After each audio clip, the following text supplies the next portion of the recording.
Smoke a purse so sweet with HighThoughtsTV. Y'all know what the fuck we doing, man. It's HighThoughtsTV. Niggas hot in the bitch, man. I'm smoking a purse so sweet with HighThoughtsTV.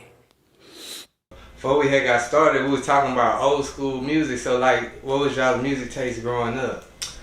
Old school music. I'm not gonna lie. Again, being in a foreign household, all that rap shit is like. Hell no. Hell no, you know what I'm saying? So we got to jam the oldies from either the white people oldies and the black people oldies, you feel me? So anytime you hear like a spin off of that, it's appreciated because it's just like, damn, this is what I was really listening to. Like, this is Sunday morning when, you know, when we cleaning up, you know what I'm saying, car rides to school, going to family events. This is the only kind of music.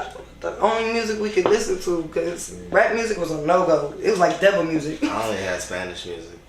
You know, like that Suavemente song? Yeah. Like, that's what I was listening to in the car every day, all the time. I swear to God, brother. Like, so like, Spanish music. The artists, talk about like some of those artists then, those early artists then, just. Percy Sledge, Luther Vandross,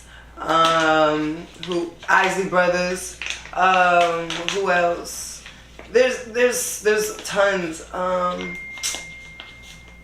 I don't know. I can't come up. I don't listen to none of them niggas. I don't know none of them. But Percy Sledge is like Frankie Beverly. I don't know none of that shit. Marvin Gaye. I don't know none of that shit unless a nigga like Kanye, Marvin Gaye. Fish, unless a nigga like Kanye brought that shit back and I heard it. I don't be knowing none of that shit. I just found out about Aaliyah, 1 in a Million, 2016, in jail. Nah, cause I heard the Tink one. You know what I'm saying? I was like, that hoe, what? Damn, this hoe. And then they was like, oh yeah, but that's Aaliyah. I ain't never heard that Aaliyah song. But I just found out about some R. Kelly songs last year. I ain't know that shit existed. I ain't gonna lie, I ain't let my parents ride up to the school playing that Caribbean shit. I was embarrassed. I ain't gonna lie, you could not come to my school playing reggae. I'd have been like, oh my God, turn it down. And mind you, my dad used to drive up to the school with his little Audi. You feel me? Pull up, you feel me? Think his shit so loud. The windows down, music all the way up, and I'm like, blood clot, I can't undo this no more. Hurry up, drive off. Like, I couldn't stand it. As soon as I get in the car, the accent switch. So when and how long had like making music been even in the thought process for y'all? Well, to be honest, what about you? Your shit was like. I ain't gonna lie, I love music, like weird in a weird way. I love this shit.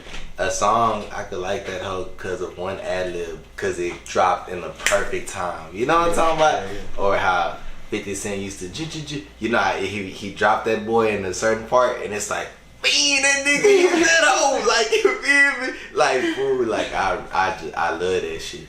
So, you know, niggas just. That's a fact. Music is definitely a window for opportunity of a better energy, like with whatever you're feeling. You know what I'm saying?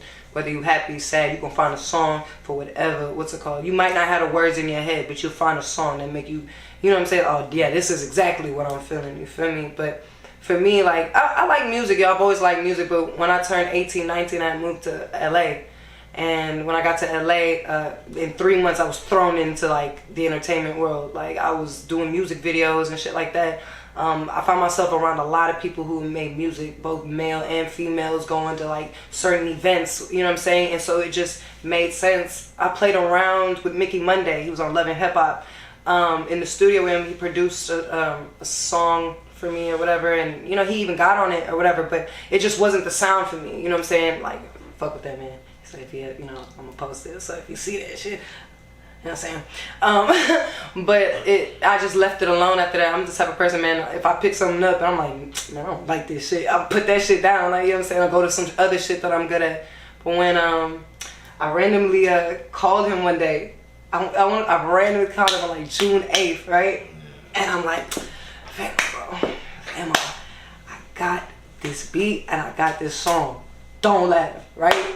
Mind you, I'm high as shit right now. I'm like, don't let. He's like, come on, bro. I was on FaceTime like the hoe. I don't know, bro. I don't think nobody expect me to start rapping like that. You feel me? Like I always played around. Like I got the personality for it. Okay, cool, whatever. But like no one's ever just really heard me, take it super serious. So I'm like, damn, like I'm nervous, and he know I'm an overthinker. So I get on the phone. I'm like, alright, here we go. I play the beat. I fuck up the first time. I'm like, shit. He's like, come on, man, come on. He's like, nah, Nat, that's hard. Like, the next day, he was in the studio. You feel me? And since then, I'm like, I bet, like, this is something I want to do. You feel me? Like, I do other things on the side, but even if I take this as a hobby, like, this is something that's fun. This is something that I can fuck with, and I know enough people. You feel me? Like, so it just makes sense. You feel me? And I like music, and and honestly, I'm not gonna lie. He was probably the perfect person that put me in that bitch. You feel me? Like, this is my dog. Like, my dog. You know what I'm saying? So, and I'm comfortable. You know what I'm saying? I'm very comfortable around him. So it's just like, it was. And then when we went to the studio, we went to A-Red actually. I don't know if you know who A-Red is. Sure. Yeah, I'll be recording that. That's really the only place I record. Like, but we gonna tap in.